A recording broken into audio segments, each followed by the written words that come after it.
Wyatt Milum here with us. Thanks for taking a few minutes. I see you got a few battle scars from the first couple of days of pads. You're like, man, this is like, I'm home now, right? Yeah. I mean, for you, have you been waiting for these last couple of days? Because I feel like, offensive lineman, it's great. How much can you show until it's time to physically exert some power on somebody? Yeah, I feel like it's really not football until you put the pads on. So, like, the past couple of days, be able to put the pads on and just play actual football. So I feel like I've been excited for these past couple of days to come up. So I'm just happy we're playing some football now. Right on. Was playing anything outside of offensive line ever a consideration for you? So I played freshman year. I played tight end of high school, and then funny thing is, sophomore year I was running this pass route, dropped it. Next day I got moved to right tackle, and I've been tackle ever since. Until here, I play guard now. So I used to be able to catch a little bit. Are you cool with the whole guard thing? I mean, yes. Tackle's a little high profile, but whatever. But I think one thing that I've been told by somebody in this organization is they knew you were powerful. They knew you could move, but they didn't know you could move maybe as well as you do. Do you think your athleticism, just the ability, if you need to pull, get out in space, do whatever, is a big part of your game? Yeah, I feel like that definitely showed, like my college career. I felt like I pulled a lot. I should be able to show, like we ran a lot of outside zone, and I felt like I'd be able to show my athleticism there. So I feel like coming here, I feel like I can use my athleticism out in space. So I feel like I'm a pretty athletic offensive lineman.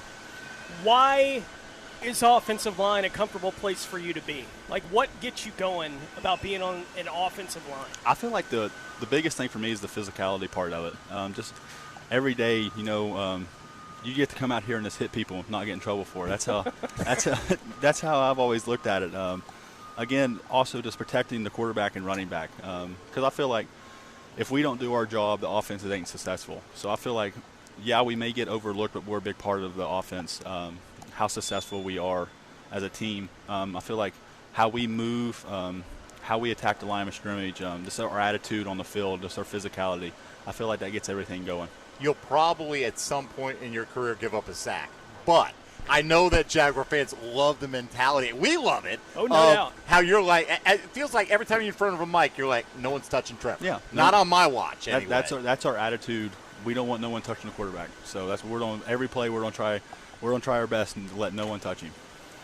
How would you evaluate yourself for the work that you put in so far, going through the offseason, now a week into training camp? I would say, honestly, just how much more comfortable I am playing guard now. Just like going through, start before I got to the NFL, just like the Senior Bowl, I just got that was the first time ever playing guard, playing inside. So that was kind of like a learning experience, but then OTAs, just getting more comfortable with the offense, getting comfortable with playing guard. And now I feel so much more comfortable. I know the offense now. So I'm just playing football out there now. It's just more comfortable, and I'm just having fun. I think a lot of people thought you were an easy projection, though. They could see, like, the guard, the build, and the capabilities and all that. But, we were talking to Cale Bransaw on Friday. Very similar, man. You go to the Senior Bowl, and all of a sudden you're playing a position that you've never really played before. Yeah.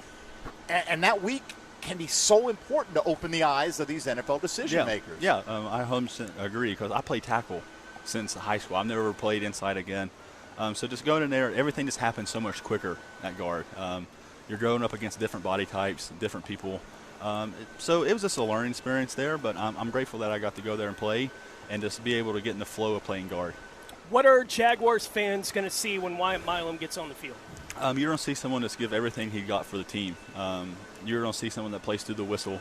And, again, I'm going to try to keep everybody off the running back and quarterback. I'm going to try to open holes. And you're going to see someone that just loves playing the game of football. Yeah, protecting Trevor, yes, job number one. But, but this team wants to run the ball, right? You see it out there. There's a chance that there are 4 actual tailbacks on the opening day roster, which doesn't happen too often. That commitment doesn't seem like it's just lip service. Like, Liam Cohen is dead serious about making this team one that is run first. Yeah, 100%. I feel like, let's go. As an offensive line, let's run the ball. Yeah, I like it. So, go ahead, Tom. No, you got it, Mike. Ezra Cleveland, I got to know, because it feels like people think, all right, that's where you're going to get your most reps right now is at left guard, right? So you got to vet like Cleveland. He's not an old guy, though, right? Like, he's still got a lot of career out in front of him. You've brought in – this team has brought in Makari and Adoga and Fred Johnson. There's some guys that are returning as well. You're in an environment where competition hopefully brings out the best, but at the same time, you're teammates and you got to lift each other up. So what has that dynamic been like to come in and in the back of your mind, you're like, I'm coming for somebody's job, but at the same time, that's my teammate, and I got to help him along. I feel like, just a competition. Like, I feel like everybody needs to compete. I feel like that pushes everybody. But I feel like Ezra's a great ball player. I'm not going to take, but Ezra, he helps me out a lot. If anytime I have a question with Ezra, he comes and helps me, or he stays out after practice with me and helps me with drills. So I can't say nothing. Everything good about Ezra. But I think just the competition everybody's bringing this year, you can definitely feel it. Have you felt, we talk to young guys in the league a lot, and we talk about the transition from college to the pros, and you're around a bunch of pros now, right? Like you may have had a couple guys that were at that kind of level wherever you were in college. Have you felt that difference just being out on the practice field, especially now that the pads are on? Yeah, definitely, for sure. You can definitely, how's the best way?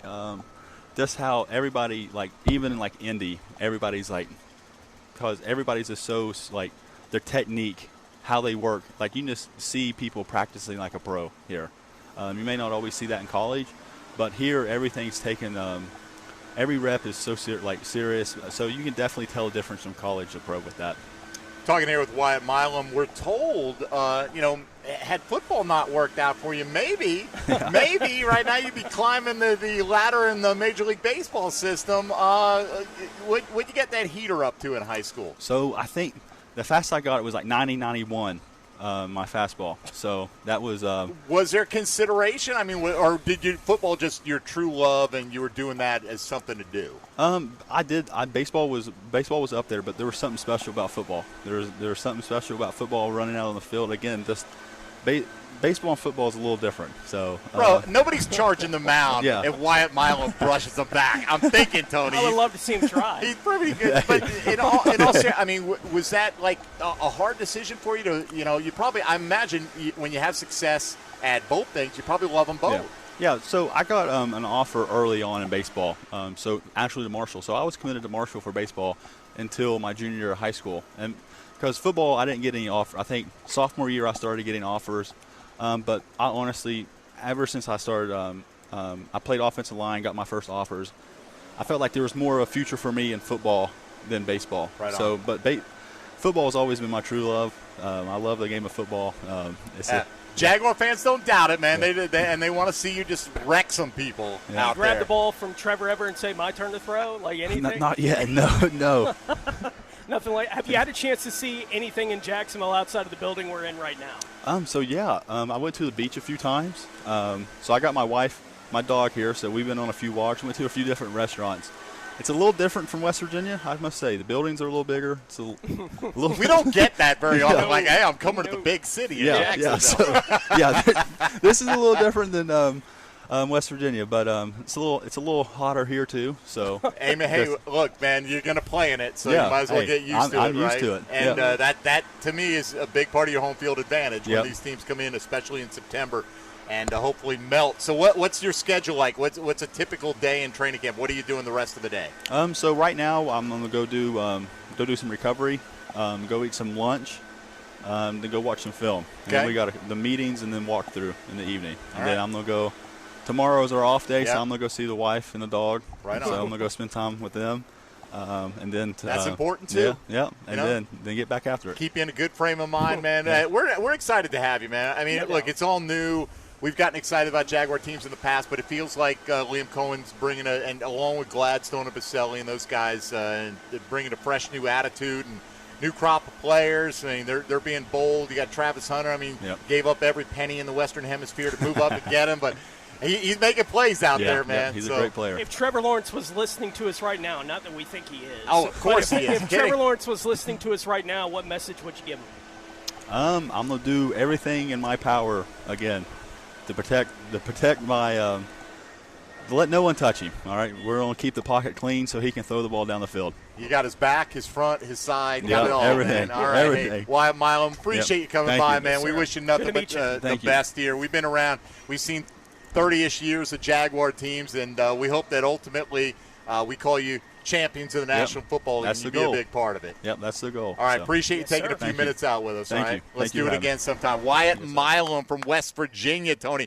He'll brush you back if necessary. So let them know that if they're coming off the edge or up the middle on the pass rush against Trevor Lawrence and company. All right, Wyatt, we thank you so much. Go enjoy a little lunch, a little recovery. Hey y'all, Lauren Brooks here. Thanks so much for watching 1010XL Jaguars on YouTube. Please like, subscribe, and check out all of our great videos and channels on the 1010XL network.